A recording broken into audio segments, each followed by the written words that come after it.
Jubilee Hills PS కి మరి కాసేపట్లోనే set విచారణకు హాజరు కాబోతున్నారు హరీష్ రావు. మా ప్రతినిధి ప్రణీత మనకి అక్కడి నుంచి లైవ్ లో అందుబాటులో ఉన్నారు. ప్రణీత, ఒక ప్రైవేట్ ఛానల్ ఎండీ ఇచ్చిన స్టేట్మెంట్ ఆధారంగా ఈ రోజు హరీష్ రావుని సిట్ అధికారులు విచారించబోతారు. సో ఇవాల్టి విచారణలో హరీష్ రావుకి ఎలాంటి ప్రశ్నలు ఎదురయ్యే అవకాశం ఉంది?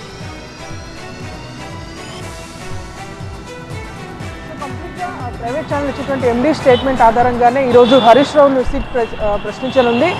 దీంతో వన్స్ బీఆర్ఎస్ పార్టీ ఆఫీస్లో అక్కడ ప్రెస్ మీట్ అయిపోగానే అక్కడి నుండి హరీష్ రావుతో పాటు చాలామంది బీఆర్ఎస్ పార్టీకి సంబంధించినటువంటి అనుచరులు కూడా ఇక్కడికి వచ్చేటువంటి అవకాశం ఉన్నటువంటి నేపథ్యంలో జూబ్లీహిల్స్ పిఎస్కి వచ్చేటువంటి దారి పొడవునా కూడా చాలా పోలీస్ వెహికల్స్ని ఏర్పాటు చేశారు. అండ్ జూబ్లీహిల్స్ పిఎస్ ముందు సిచ్యువేషన్ ఒకసారి చూస్తే ప్రతిసారి అంటే ఇంతకుముందు చాలామంది నేతలు జూబ్లీహిల్స్ పిఎస్లో సిట్ విచారణకు అటెండ్ అయినప్పటికీ ఈ స్థాయిలో బందోబస్తు మనకి జూబ్లీహిల్స్ పిఎస్ ఎదుట కనిపించలేదు. సో పిఎస్ ఎదుట చూస్తే టాస్క్ ఫోర్స్ టీమ్స్ మనకి అక్కడ కనిపిస్తున్నాయి.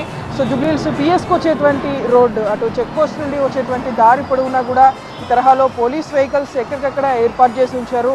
ఎందుకంటే అటు బీఆర్ఎస్ పార్టీ ఆఫీస్ నుండి జూబ్లీహిల్స్ పిఎస్కి ఎక్కువ డిస్టెన్స్ లేనప్పటికీ అక్కడ ప్రెస్ మీట్ అయిపోగానే హరీష్ రావుతో పాటు చాలామంది కార్యకర్తలు ఆయన వెంట జూబ్లీహిల్స్ పిఎస్కి వచ్చేటువంటి అవకాశం ఉంది. సో ఇక్కడ ఎట్లాంటి అవాంఛనీయ ఘటనలకి తావు లేకుండా మొత్తం పిఎస్కి వచ్చేటువంటి దారుల్లో చాలా చోట్ల కూడా ఈ తరహాలో పోలీస్ పికెటింగ్ని ఏర్పాటు చేసేటువంటి సందర్భాలను చూస్తున్నాము.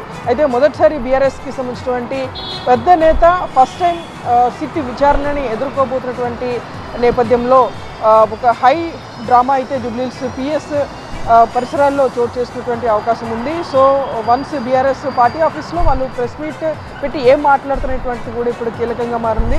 గతంలో సుప్రీంకోర్టు పోస్ట్ చేసినటువంటి కేసు ఏదైతే ఉందో చక్రధర్ గౌడ్ ఇచ్చినటువంటి ఫిర్యాదు మేరకు ఆ కేసుని పంజాగుట్ట పిఎస్లో గత 2024 డిసెంబర్లో నమోదైనటువంటి కేసుని కొట్టేసింది. కానీ ఇప్పుడు సిట్ ఇచ్చినటువంటి నోటీస్ కంప్లీట్గా ఫోన్ ట్యాపింగ్ సంబంధించినటువంటి వ్యవహారంలో మొదట పోలీసులు నమోదు చేసినటువంటి కేసు మార్చి 2024 మార్చి 10వ తారీఖున ఫస్ట్ కేసు ఫోన్ ట్యాపింగ్ వ్యవహారానికి సంబంధించి పోలీసులు నమోదు చేశారు.